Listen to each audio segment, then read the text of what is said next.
Good evening, and thanks everyone for being here to be part of a teaching by Jetsunma Ahkon Lhamo. This teaching was given in, excuse me, in 1996, and the title of it is Antidote, the Mantra of Delusion. Another version of that might be Antidote, the Mantra of Samsara, depending on what your background is. So I hope you enjoy it and stay with us. Thank you. We'll begin now.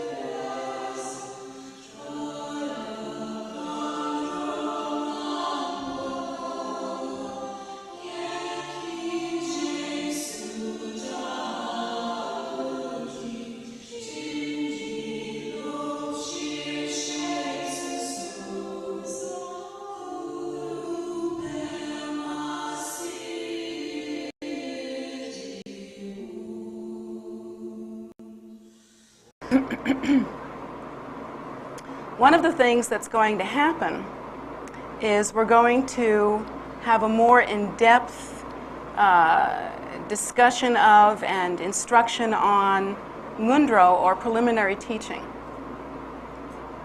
And that's a really important, fundamental, and preliminary element of how one would enter onto the path and actually practice Dharma. In fact, generally speaking, when one actually enters onto the path and begins to practice Dharma, what we begin with are teachings associated with Ngundro, or preliminary practice. Normally, what happens first is one receives teachings that cause one to turn the mind toward Dharma. My experience has been that for Westerners, that teaching needs to be deep, it needs to be extensive, it needs to be profound. It needs to be logical, meaningful. It needs to make sense. It needs not to rely on simply blind faith. There needs to be true understanding in order for the new student to actually take hold and actually hook in. That's been my experience. My experience has been that when a student somehow, through whatever circumstances, is introduced to Dharma at a more advanced level, and that sometimes happens. One will be introduced to Dharma by taking some empowerment or something that they have no understanding of what they're taking, and they finally found out now they have a practice commitment, and they have no idea what that means. You know, that sort of thing can be really terrifying and frightening for a new practice. And furthermore, since there is no understanding, it's almost like trying to make something okay on the surface that in fact on a deeper level is not yet okay, or is not yet suitable or acceptable. And so I'd like to spend some time talking about how one would actually begin to practice on the path, not necessarily the hows and wherefores, because that will be done in the next period of time, both by Khenpo, and then after he finishes, I will continue and continue to develop the new practitioners with that kind of understanding. But I would like to actually address some questions that newer practitioners over the years have expressed again and again and again. And these questions are interesting because they come with sort of loaded with preconceived ideas, and you can understand what the preconceived ideas are by hearing the questions. So let me begin by indicating to you what some of those ideas might be, or some of those questions might be. Here's something that newer practitioners say all the time. When they first get introduced to the idea of Dharma, they are normally attracted for whatever reason they are attracted. And it varies with each person. It's according to their habitual tendency, their karmic propensity, their connection, whatever that is, that will indicate how they enter onto the path. For some people, the attraction to what seems like something very exotic. For some people, it's the attraction to something that is a living, ongoing, experience, spiritually speaking. That is to say, it isn't like the way perhaps many people in this country practice, let's say, Christianity, which is to go to church once a week or twice a year or whatever it happens to be. And then in between, not give so much thought to their religion. Many people who approach Buddhism are interested in something that really travels with you, that is more succinctly a part of your life, and more a developed philosophy that can be a true guidance in one's life. And for other people, they are simply connected to the teacher, that they see the teacher and they don't know what this is about, but they feel that connection and they go in that direction. For other people, they're looking for something, and this looks like a nice thing to check out. There are many different ways that people approach the path. But generally speaking, most people, when they approach anything new, including the path of Dharma, they don't really approach it with the idea of how hard they want to work at it. You know, when you approach a new job, the idea of a new job, you don't approach a new job because you know it's just going to be a real backbreaker. I mean, you don't think, hey, I'm really looking forward to the grueling 9 to 5, that sort of thing. That isn't what attracts us. What attracts us is the payoff, the money, or the opportunity to do something exciting. There are things that attract us, but it's not the hard work. So after a person has been attracted to Dharma and they do discover that, in fact, there is hard work, you start to see a little bit of this. We do a little backpedaling, a little shuck and jive. Maybe, I don't know, I thought I was really going to jump into this, but maybe I should go a little slower. And so a lot of times students who are new will back off, and sometimes students who are old will back off. That will happen too. But at any rate, when we approach Dharma, we have certain needs and ideas that must be fulfilled. One idea that people have that I think is really interesting, and I think it really bears answering, is that when we approach Dharma and we find out how hard it's going to be, one of the things we find out about is, let's say, ngundro, or preliminary practice. And in preliminary practice, there are 5 different things that one must accumulate 100,000 times each. And one of the first things that we have to accumulate is the scariest one of all. You know it's true. 100,000 prostrations. Anyone know what a prostration is? That's where you go up and down, up and down. 100,000 times you go up and down. And so when students hear that, although they still feel the attraction that brought them to Buddhism, they still feel some kind of connection. Something's going on here, they want it, but then when they hear what the price is, up and down, 100,000 times, and that doesn't count when your teacher walks in the room. You don't get to count those. You know, those are like extra. And you know, I mean, some of us, when we finally get around to finding Dharma, we're a little long in the tooth and a little stiff on the back, and you know, we think maybe 100,000 up and downs is good for somebody maybe half our age. But at our point, it's something to think about. And so here's the question. Here's what we ask ourselves, and it's a valid question. When you are doing prostrations, or maybe reciting a mantra, and that's another thing you have to do at least 100,000 times on several mantras, wouldn't it be just as good, rather than sitting there for, say, I don't know, half an hour?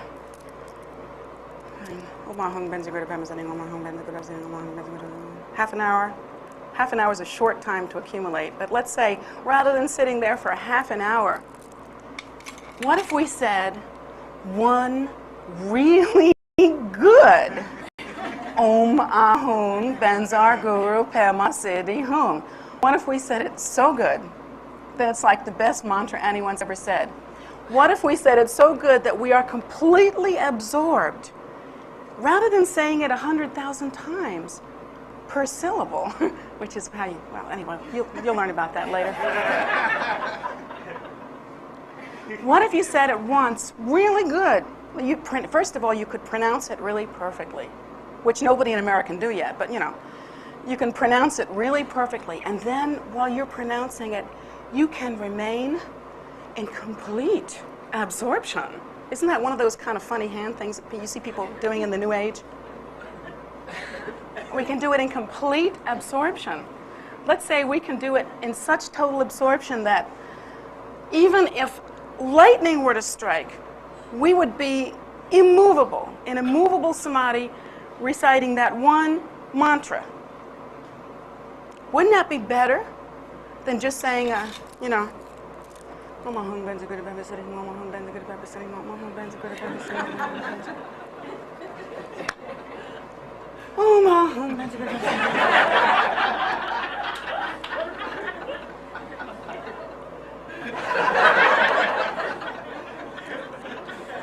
wouldn't that be better than half an hour of that, don't you think? That one mantra, that one glorious, earth-shaking, the earth moved beneath your feet mantra. So that's the question everybody has. That's the big question. Why do I have to say these things? And the underlying question is, why 100,000? You know, what fresh hell was concocted for us to make us have to recite this thing 100,000 times? You know, where is it written? Well, let me give you some information about that. The reason why we ask questions like that is because of our lack of understanding. We have an idea that if a thing is okay on the surface, it's okay. We have an idea that if, well, I like to use the analogy of, one of my favorite analogies is poop soup. So let's talk about that a little bit. Poop soup, what's the recipe for poop soup? Well, poop soup is like, with poop soup, you do pretty much what sentient beings do as they move through time. You collect everything nasty there is through our own habitual tendency. And here's the part that we don't understand. Our life didn't begin 46 years ago, or 20 years ago, or 70 years ago, or however old we are. Our life didn't begin at that time, but in fact, the Buddha teaches us that we have existed as, with having the idea of self-nature as being inherently real since time out of mind. And during that time, we have engaged in activity which was samsaric activity, mixed activity, meaning not understanding our nature, not understanding our qualities, not understanding the relationship between cause and effect. We simply engaged in activity instinctively and habitually with very little understanding. And so we have accumulated mixed habitual tendencies, extremely mixed habitual tendencies, including the habitual tendency of hatred, greed, and ignorance. So that's like cooking up a big pot of poop soup. Poop soup is basically all of the unclean things in samsara. You collect it all together in one pot, and you stir it up real good. It's yummy. It's a poop soup, so you can understand what the main ingredient is, can't you? Poop soup.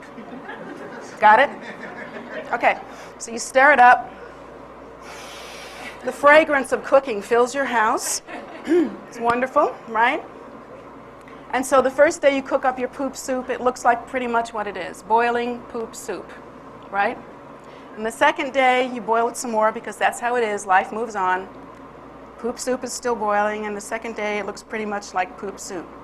And the third day, things are happening. It begins to change. It's looking sort of colorful now. Fuzzy in places and colorful, and you know, it's changing.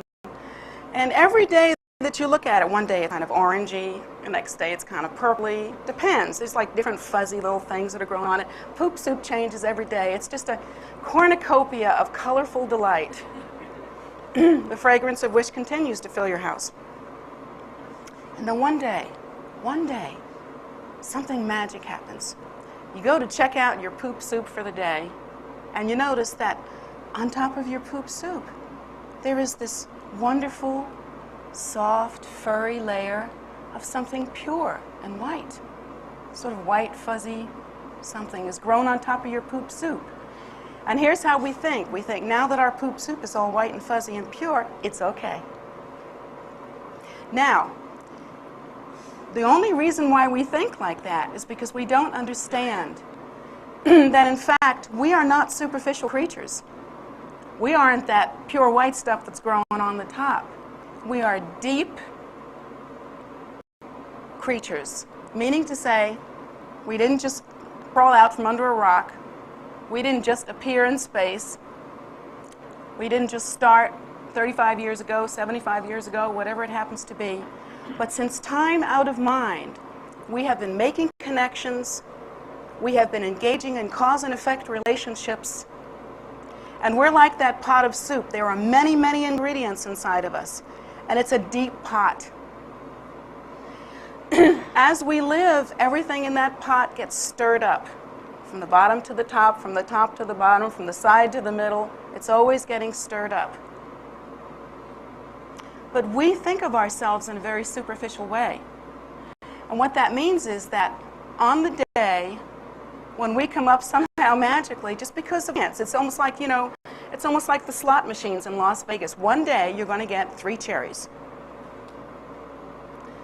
Well, one day your pot's going to look like it's all white, pure, and sweet, kind of like New York City when it snows. But you and I know that underneath there is a whole lot of trouble, right? That's true. But instead, how we think is that what's on top is okay.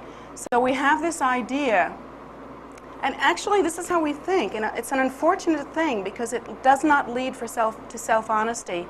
It does not lead us to a way to actually engage in practice and really benefit ourselves. We think, basically, because we think superficially, if you didn't see me do it, if I didn't get caught, I didn't do it. That's how we think. If you didn't see me, I didn't do it. If you didn't catch me, it didn't happen.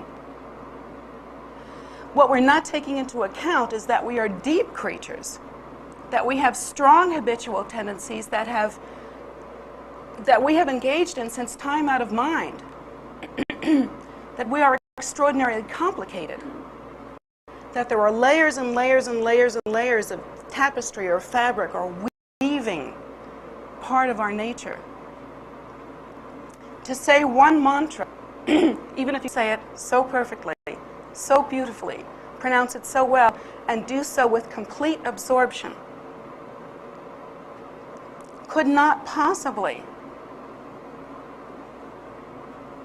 counteract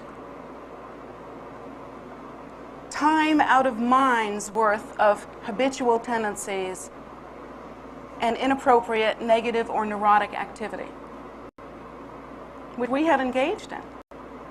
So reciting one mantra meaningfully, or even reciting a series of them very meaningfully, could not possibly empty the depths, could not possibly purify the depths of that poop soup that we have created or that we have lived with for so long. So what we're up against here is we are using a technology that isn't meant for a person who's only one life. We're using a technology that really wasn't designed, was not given to the world to cure a superficial problem. It was not given to us to heal a scratch. The technology of Dharma is so extraordinary and so complicated, so deep, so effortful, because of what it is supposed to do. What it has to do is a big job. What it has to do is to purify non-virtuous habitual tendencies that we have created and are deeply ingrained since time out of mind.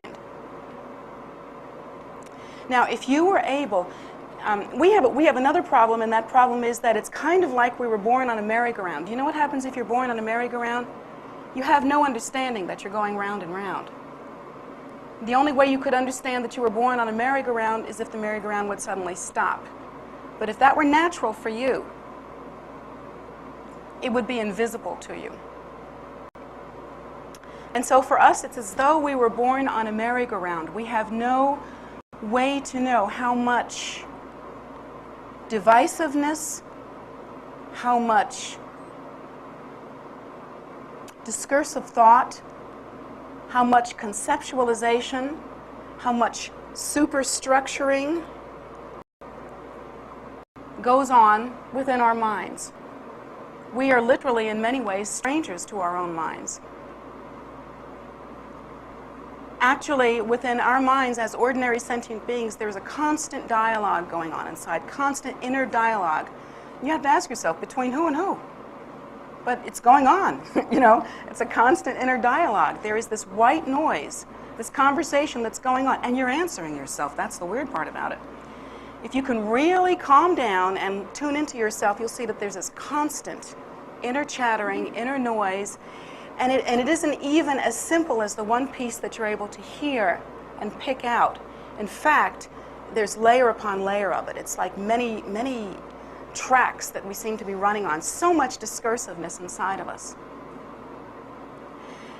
And so what we are actually engaging in all the time in our ordinary lives is kind of a recital of, or an ongoing mantra of discursiveness. This chattering, this noise, this continuum that we experience of white noise within our heads, the one that argues, the one that answers, all that stuff that goes on inside. In fact, that is layer upon layer upon layer upon layer of delusion. Starting with the original belief, self-nature, as being inherently real. And from that, all superstructuring, including beginning with response, simply response, reaction. Because if one believes in self-nature as inherently real, everything else is other than self. If there is separation between self and other, there is going to be reaction toward other, or we cannot conceptualize any further beyond that, and you know we have. So we are involved in this process of discursiveness and ignorance constantly. We are right now, unless you are listening to me so carefully that there's no other room for thought anywhere else in your mind, and I don't think that's happening. Right now, we are reciting the mantra of suffering. You don't know that you're doing that. You don't have a mala in your hand. But we are right now reciting the mantra of suffering. We are reciting the mantra of samsara. Even within our minds right now, we are creating cause and effect relationships. Right now. Because it is impossible for you to be in this room with everyone else here, or listening to me, or doing anything in your life without having some kind of reaction to it. And that reaction continues and becomes deeper and more profound and more habitual, and there is kind of like structuring and ideation that continues to form from that.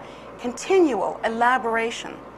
Every single thought that is born within our mind stream is more like, rather than a thought that continues in a straight line, is more like a pebble being dropped into a pond. It goes out in all directions. It continually elaborates. Almost on its own. And so for this, why wouldn't one good mantra, or one truly absorbed, devotional, purely conceived prostration be as good as 100,000 kind of dull ones?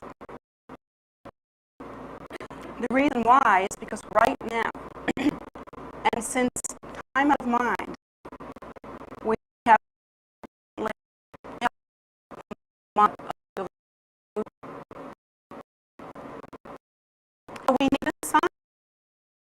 technology that will end the death of that process.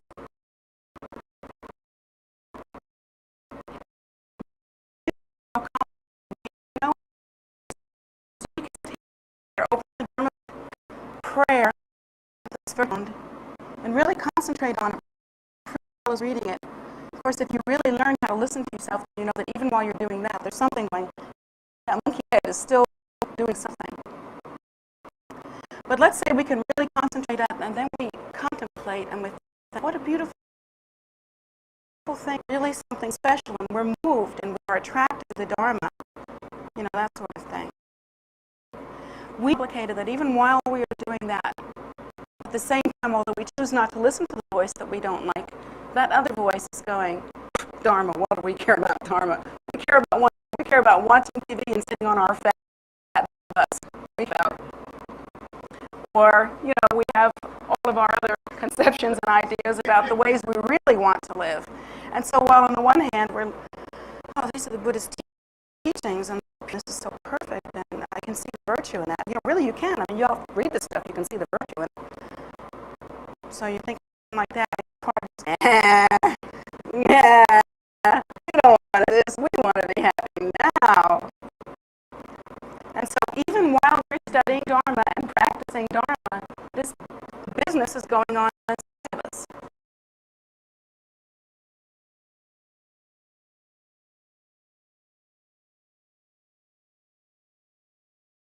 Stare it from the depth and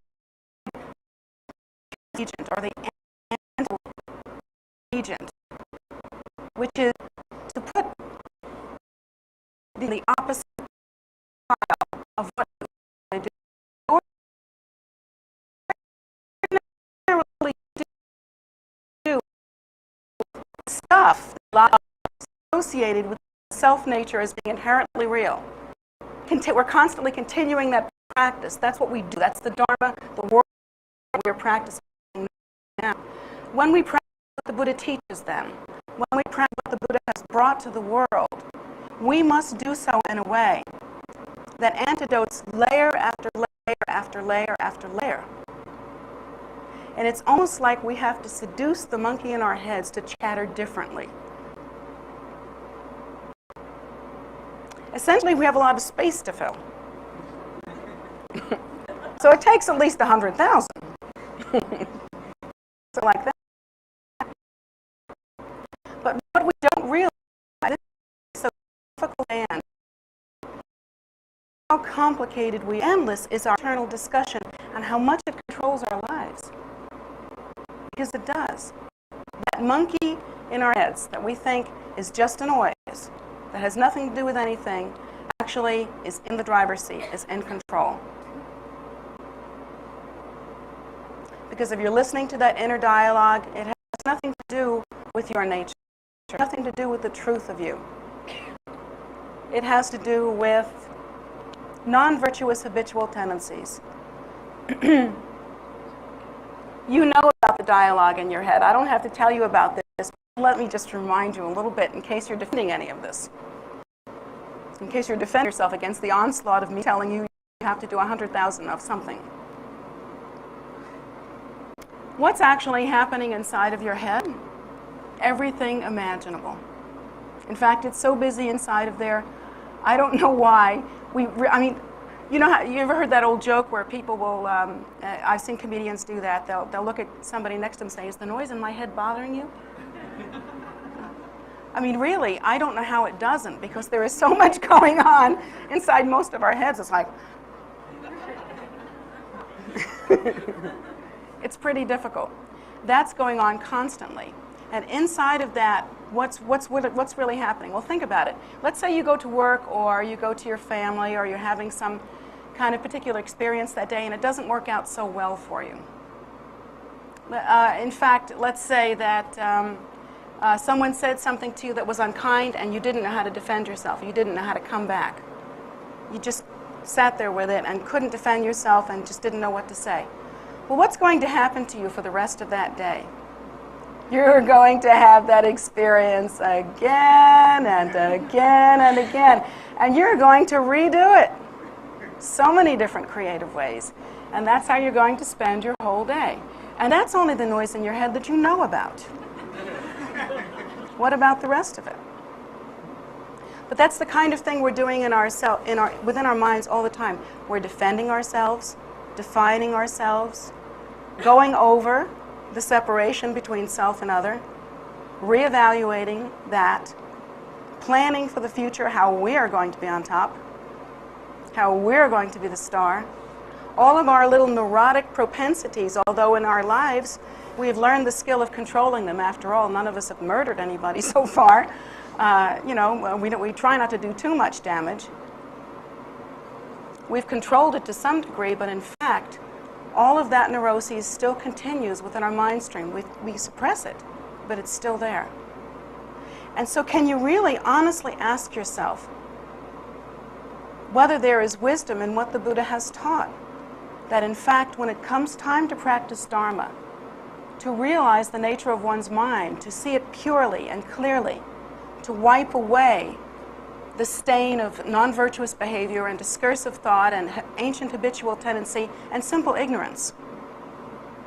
Can we really ask ourselves whether there is wisdom in what the Buddha has taught when he said that this is something that needs to be worked at in depth, that there needs to be a great deal of effort in that direction? That in fact it really isn't that useful to have a wonderful, blissful, emotional experience saying that one glorious mantra that you thought would really do the trick. Because that's just another flower in the bouquet of human experiences and emotions. If you have a blissful, marvelous, emotional, contrived experience with that one mantra, it's really, in essence, not so very different from the blissful, emotional experience that you have when you do something else really well. Or when you buy a new car. Or when you get a new honey. Or when you taste a new kind of chocolate. Or whatever it happens to be. It becomes then simply another human, emotional experience that we contrive to look like or to be a certain way. Because that's what most of our experiences actually are. They are contrivances.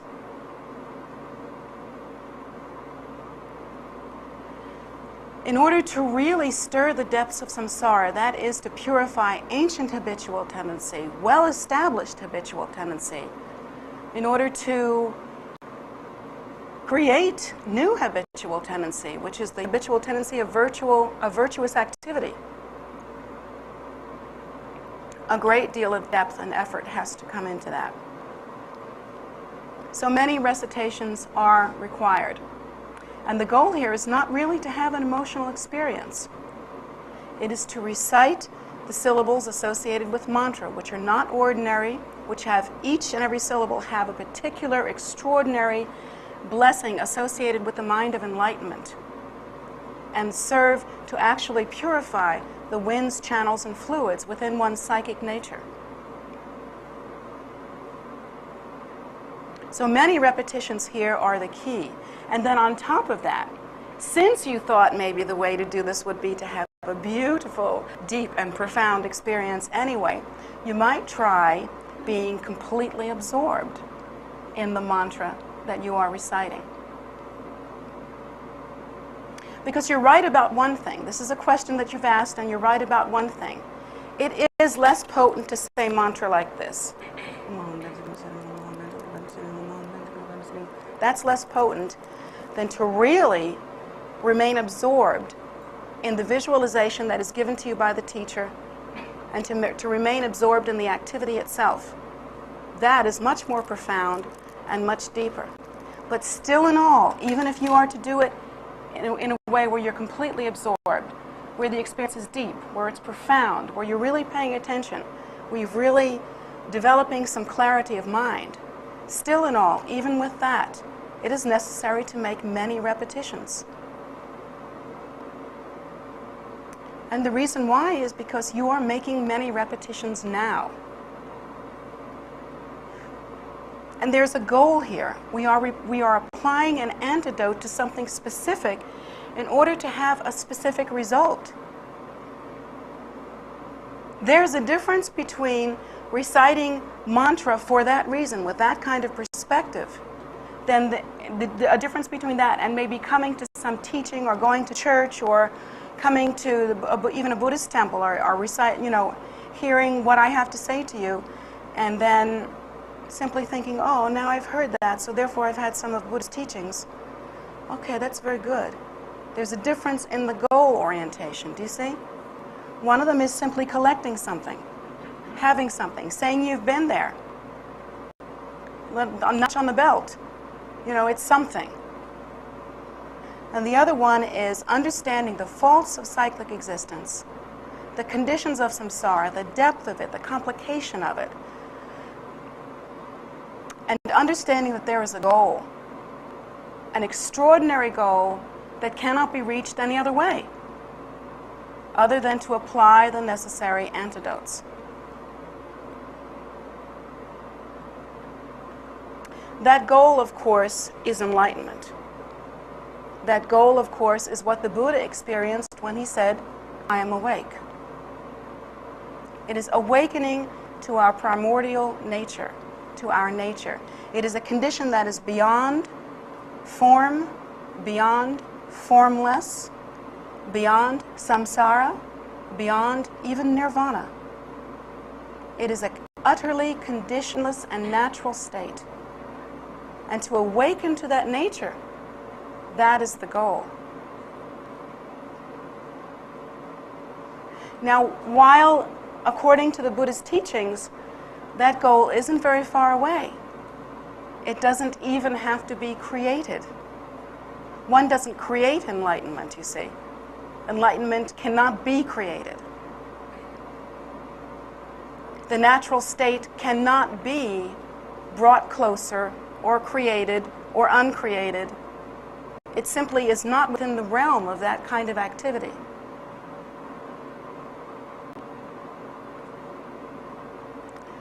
But what must happen is we must purify or apply the antidote to certain conditioned responses that we are chronically and continually engaging in order to develop a kind of spaciousness within our perception or our view, a kind of spaciousness within our mind, by which we can truly awaken to the primordial wisdom nature.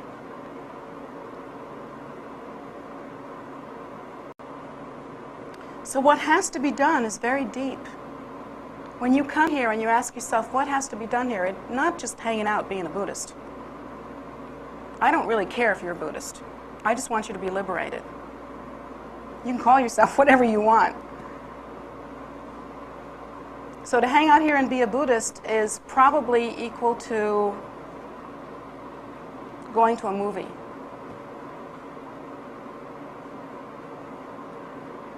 But to hang out here and really practice and really apply the antidote, now that's worth something. And that's the kind of frame of mind you have to be in and think yourself in when you actually approach the path. You can see, however, how confusing it must be. Sentient beings, we can't understand why it takes such an extraordinary effort. I mean, the other religions are much easier. So why wouldn't we want to practice that? And it's because, according to the Buddha's teaching, we are much more complicated than that. We are samsaric beings, and we have been for a very long time. We are filled with delusion. Our minds are just jammed with discursive thought of all kinds. We are constantly engaging in conceptual proliferation, superstructuring. We cannot relax in our nature and awaken to the primordial state.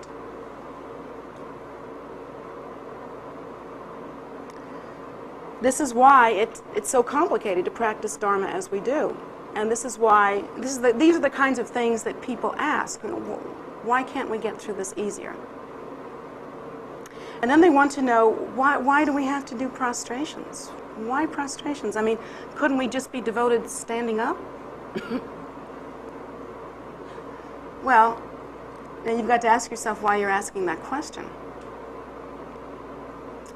And you might say, well, it's because I don't like the getting up and down business. It's too hard, and it's too tiring, and it makes my back hurt, and I just don't want to do it. And so that's your answer. You get up and down every day, dance the jig, carry on, do all kinds of amazing, effortful activity in order to continue in samsara. I mean, how many calories do we burn every day? You know? What are we doing when we're burning those calories? Are we plowing forward towards Dharma? Are we moving through the door of liberation? No, no, no. We are going deeper and deeper into samsara. That is where our effort is involved every single day. And so when we ask ourselves, why does it take such an extraordinary effort? Then we have to go back and ask ourselves, do we understand what the goal is? What the point is? Do we understand why we're doing this and why we're here?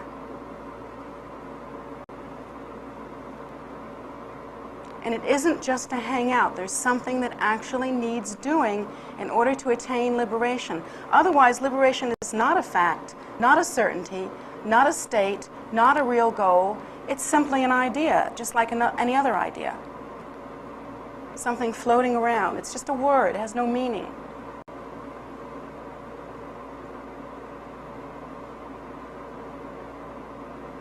So instead, depth is required. Repetition is required. Contemplation is required. Thought is required. Attentiveness is required. Determination is required. Understanding is required. You must go into this path more deeply than perhaps you've ever done anything else. It doesn't mean you have to spend every single moment of every day in the beginning simply contemplating the Buddhist teachings. I'm not asking you to forget how to catch a cab. It's not what I'm saying. Or to forget how to cook dinner. But I am saying that we should be aware in the beginning that what we are trying to accomplish is possible, but only if we really understand what it is, what the goal is, and how extraordinary the goal is, and therefore how extraordinary the effort must be in order to achieve the goal.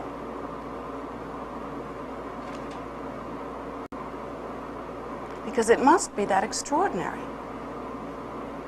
Or you're just doing something, another something, other than the other somethings that you're already doing.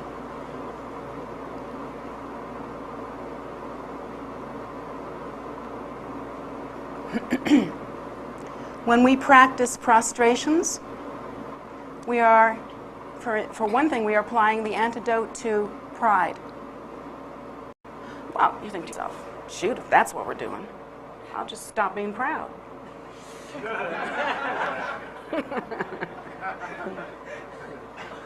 And how well do you think that's going to work? Because you know what you've already done?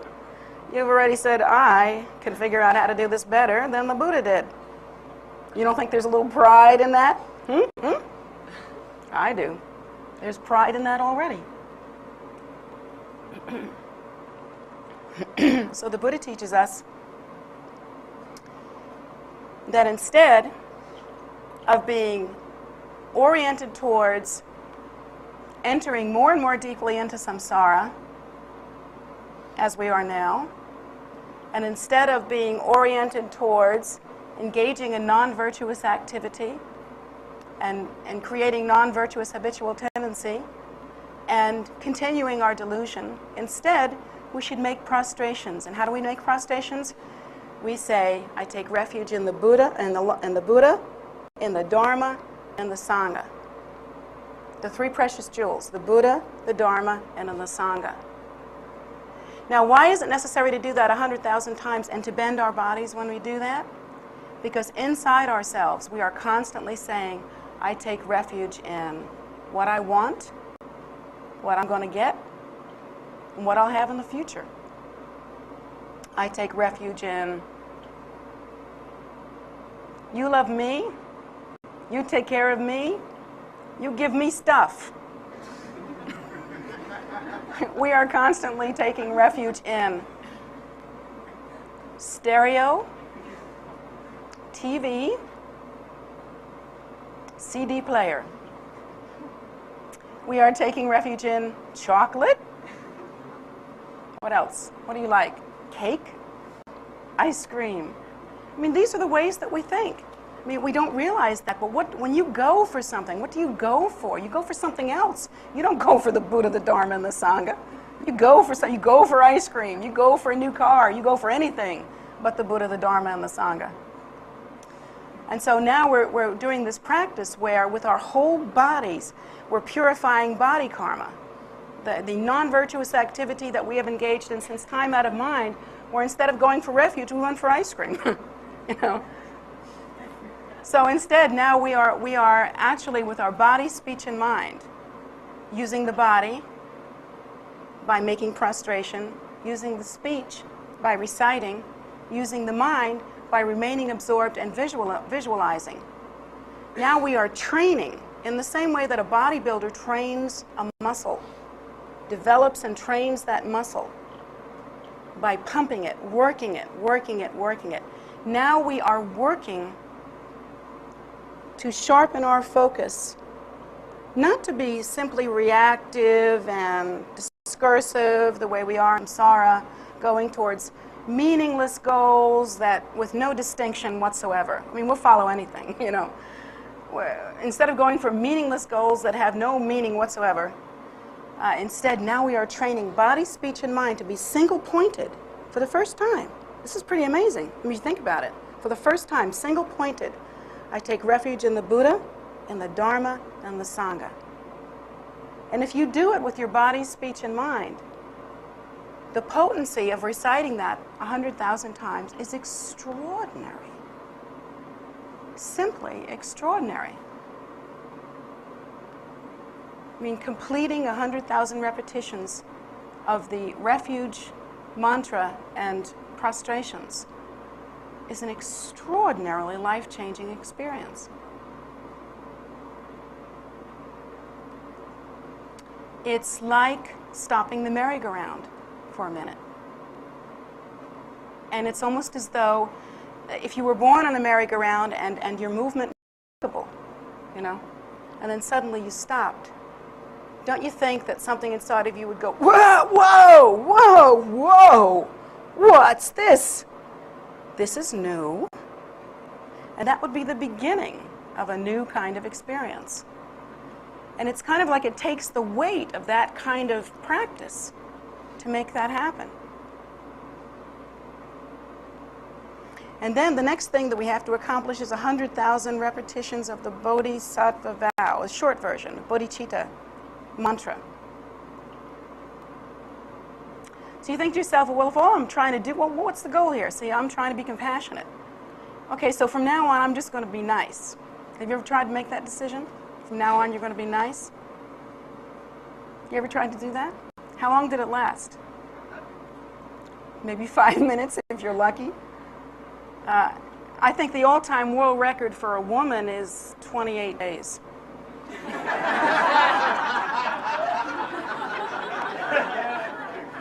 And that goes for her husband also.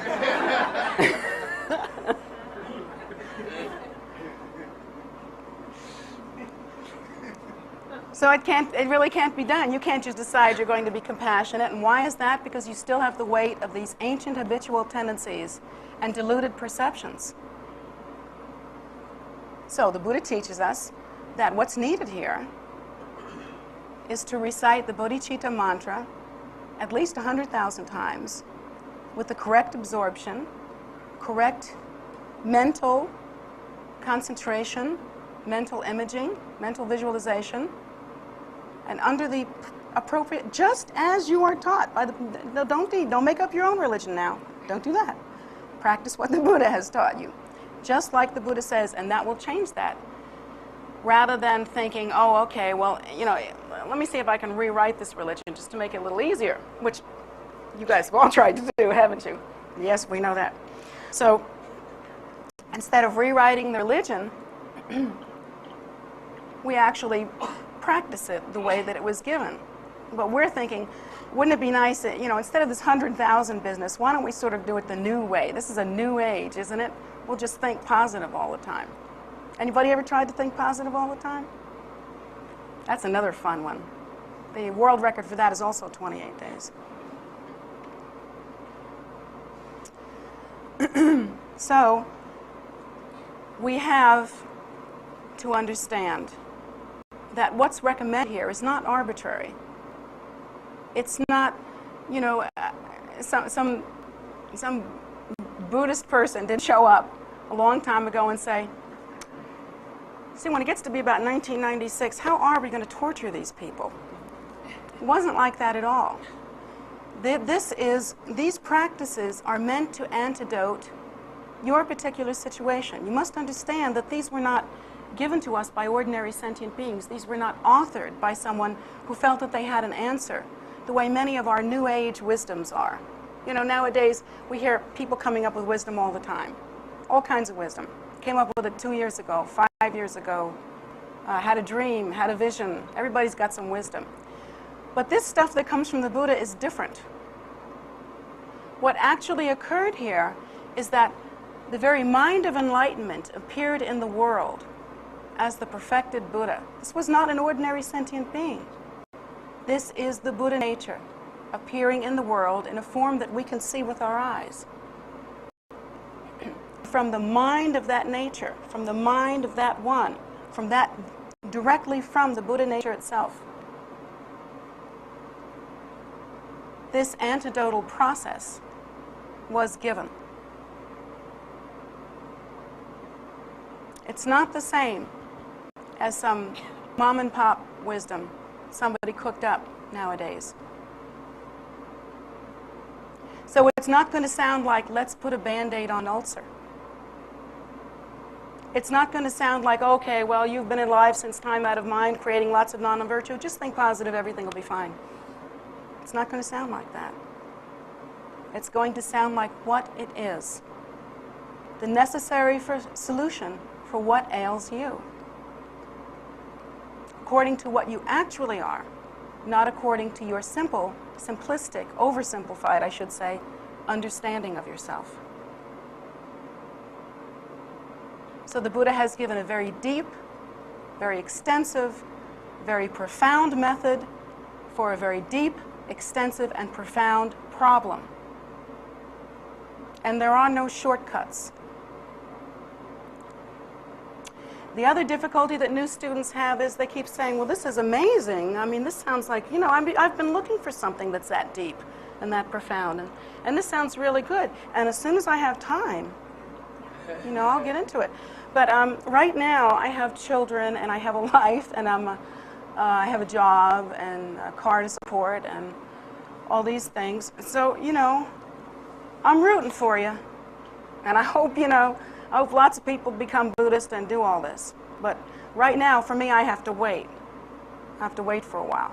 I have to wait till my kids grow up. I have to wait till my car's paid for, right before I get the next one. And I have to wait I just have to wait, because waiting is what I do. And so the thought that we have when we're waiting is that somehow this is all going to work out well. We'll be exposed to the Buddhist teachings and we'll hear something, and somehow, it's that magical thinking. It'll just sort of come together eventually. Well, actually, if you really think about it, the Buddha's teachings are so extensive, so profound, so deep, that they take time to contemplate, to understand, to prepare for, to even build the foundation that causes you to practice foundational preliminary teachings. It takes time. Why? Because you have to change in the process.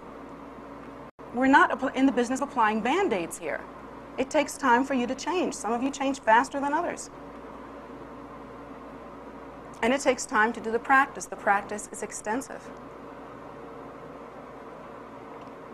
So I'm looking around the room now and I'm saying that most of us are not under 10 years old. And therefore, whether we're 20, 25, 35, 45, 55, 75, or however old we are, and it seems like there's a mixture here, you need to start right now. Because there's not much time, for two reasons. First of all, as the Buddha taught, there is no guarantee as to how long any of us are going to live. And you can't understand this. This is like, for some reason, this is beyond human capacity to understand this kind of thing unless you yourself have been struck with a terrible illness or a terrible accident where you could have died or may still. Or unless you've seen someone near you just kick off.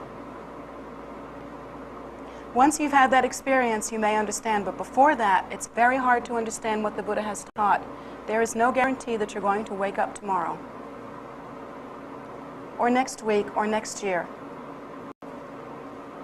The cause and effect relationships that constantly engage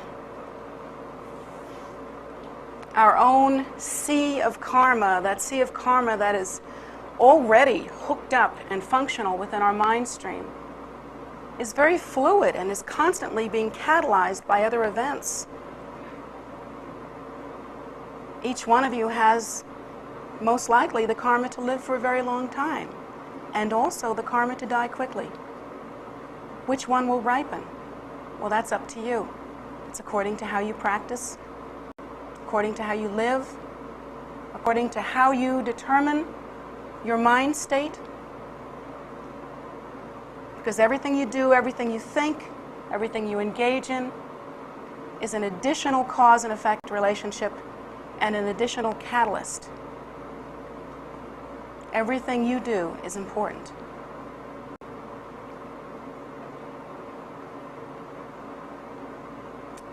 So for each and every one of us, the wisest thing to do is to begin to practice now.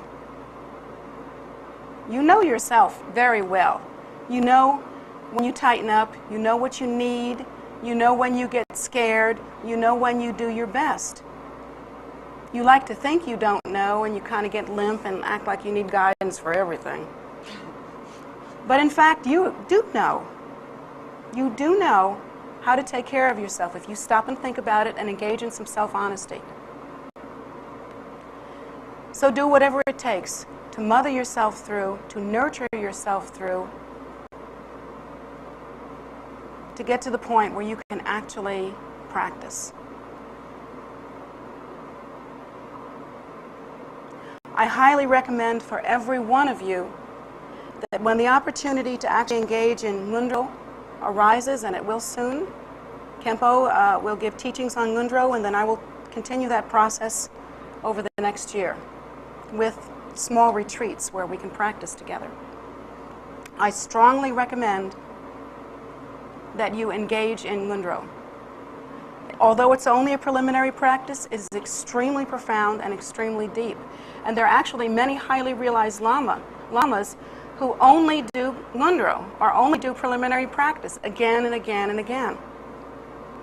Really, preliminary practice, or Ngundro, has everything in it that you need. If that's all you ever did, if you did it in a very profound, deep, and devoted way, you could attain realization only through Ngundro. There's no reason why not. And that's true of most of the levels of Dharma practice. Each and every one of them has within it everything from the seed to the fruit. Each and every element of Dharma has a way to awaken. So I recommend for each and every one of you that you learn how to be your own best friend. That means don't wait, don't hang out, don't talk yourself out of it. Support yourself through whatever practice it takes for you to enter into the door of liberation and to be liberated specifically from suffering. And what you do, you should do not only for your own sake, because you yourself do not wish to suffer any longer, but you should also do for the sake of other sentient beings. Because once you have attained liberation, you can appear and you will appear in the world again and again and again in order to teach others, in order to bring others to the point of liberation, in order to benefit others. And the Buddha teaches us that there are so many sentient beings that really, literally, not all the great bodhisattvas and lamas have connections with all sentient beings. That's how many sentient beings there are.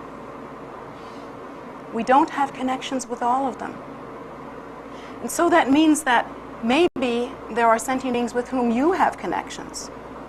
Sentient beings that you have been involved with in one form or another since time out of mind. And their only connection to future practice, to being liberated from samsara, to practicing Dharma, is you.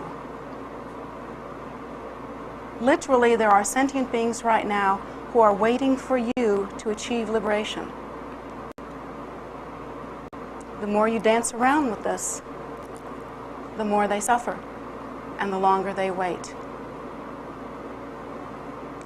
From the moment that you begin to practice Dharma, these are the ones that you should live and breathe for. These precious ones who have hopes of you. You should think of them as your children, as your purpose, as your parents, as your beloveds. Because without you, they have not much hope. That's why we practice Dharma, that's why we work hard at it. To alleviate suffering for self and others, and consider that to be completely non-dual and equally important. And so for this reason, it's time to face the music, go deeper, and that hated word, commit. But that's what it takes. So, oh my gosh, am I really going to end a class on the word commit? In America? Why are we scared of commit? We hate commit. We don't like commit. We'd rather be committed than have commit. Oh well, tough luck. Thank you very much for coming today. And that's it. That's the truth. What can I tell you?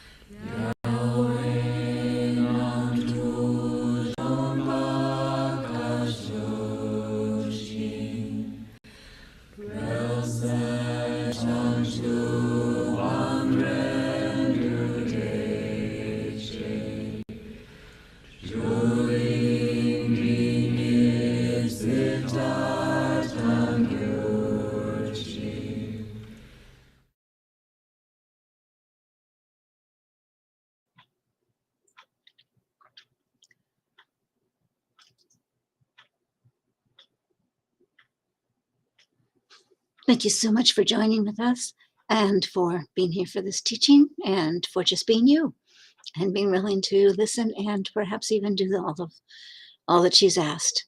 We all aspire to be better than we are, and we still keep working at it. So in any case, we invite you to come to KPC any time you can. We're open daily from 8 to 8, and we both inside and outside. We have 65 acres of walking trails and meditation gardens, in addition to a prayer room inside and just all kinds of things, and lots of ways that you can get involved in what may seem like more like normal activity, but is still benefiting others and becomes extraordinary in that regard. There's gardens that we tend to feed a lot of people in the area. We donate weekly, more often, multi-times a week, and through our ARM Buddhist, KPC Buddhist Relief. And we invite you to check out that. that website, kpcbuddhistrelief.org, as well as Kunzang Payo Choli, which is on tara.org. Those are our two main websites, and they have just about everything you need to find your way through all of the things that we do. But we truly do invite you. Most of our practices and teachings and that sort of thing are online, and you can find those on tara.org. There is a calendar there that is in a number of different places, but maybe the easiest is just to scroll down on page 1, and at the bottom of the page you'll find calendar. Click on that, and you can click on the event, and it will give you where to go to be part of it. And if you need codes or anything like that, they'll be there. And also, if it's a practice, you'll have a link to the practice so you can join in with us and be a part of it.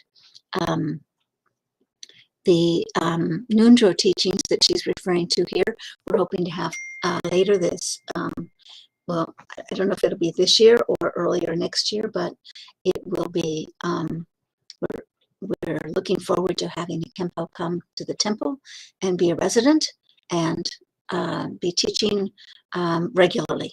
So, and one of the things he'll be beginning with is Nundro, because we have a lot of people who are really wanting to get involved, and a lot of older people who are ready to actually, engage on a deeper level. So, you joined in at a great time. In any case, hope to see you.